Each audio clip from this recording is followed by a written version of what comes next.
Hi friends, welcome to my channel Dhanekula Padma Tulasi. ఈరోజు నేను cabbage టమాటా curry చేస్తున్నాను. మీకు ప్రాసెస్లోకి వెళ్ళే ముందు ఒక క్వశ్చన్ అనమాట. మెట్ట మధ్యాహ్నం అయితే గడియారంలో 2 ముళ్ళులు ఎక్కడ ఉంటాయి? ఆన్సర్ గెస్ చేసి కమెంట్ చేయండి. ప్రాసెస్లోకి వెళ్ళిపోదాం. క్యాబేజీని సన్నగా తరుక్కొని దాంట్లో ఉప్పు నిమ్మకాయ పిండుకొని శుభ్రంగా కడుక్కోవాలన్నమాట.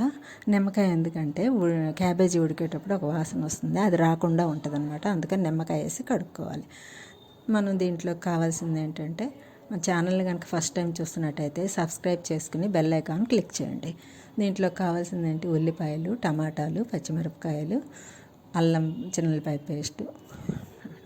బాండీలో ఒక 3 స్పూన్లు నూనె వేసుకొని దాంట్లో ఆవాలు, జీలకర్ర వేసినాక పచ్చిమిరపకాయలు, ఉల్లిపాయలు, కరివేపాకు వేసి దాన్ని కొద్దిగా బాగా ఏగనివ్వాలి.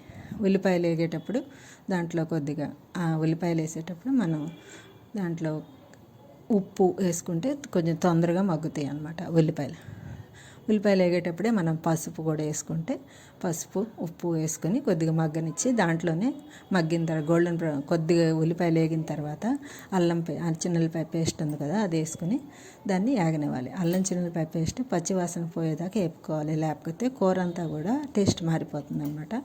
అల్లం చిన్నులపాయ పేస్ట్ కొద్దిగా బాగా పచ్చివాసన రాకుండా ఉండేదాకా ఉంచుకొని వేగిన తర్వాత దాంట్లో మనం టమాటాలు వేయాలి. టమాటాలు వేసి మగ్గిన తర్వాత టమాటాలు మగ్గనివ్వాలన్నమాట. టమాటాలు మగ్గనిచ్చి కొద్దిగా ఉప్పు వేసి మగ్గనివ్వాలి. మగ్గిన తర్వాత దాంట్లో టమాటాలు మగ్గేదాకా మూత పెట్టి మగ్గనివ్వాలి. టమాటాలు మగ్గిన తర్వాత క్యాబేజ్ వేసి దాంట్లో కారం వేసి ఉప్పు వేసి ఒకసారి మొత్తం కలిపేసి మూత పెట్టి 10 నిమిషాలు మగ్గనివ్వాలి. ఇందాక నేను క్వశ్చన్ అడిగాను కదా, దాని ఆన్సర్ ఏంటంటే గడియారంలో ముళ్ళులు ఎక్కడికి వెళ్ళవు, పగలైనా రాత్రి అయినా కూడా అక్కడే ఉంటాయి అన్నమాట. అది ఆన్సర్. మీరు ఎంతమంది గెస్ చేశారు? అలాగే ఇప్పుడు కారం ఉప్పు వేసాం కదా, దాన్ని ఒక 10 నిమిషాలు మూత పెట్టి మగ్గనిచ్చి దాన్ని అలాగే ఉంచేసి తర్వాత దించేటప్పుడు ఒక 10 నిమిషాలు అయినాక క్యాబేజీ ఉడికిందో లేదో చూసుకుని దాంట్లో ధనియాల పొడి కొత్తిమీర వేయాలన్నమాట.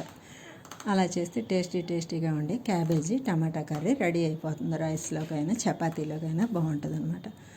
ఈ వీడియో ఎలా ఉందో చూసి మీరు కూడా చేసి ట్రై చేసి దాన్ని నాకు లైక్ చేయండి, షేర్ చేయండి.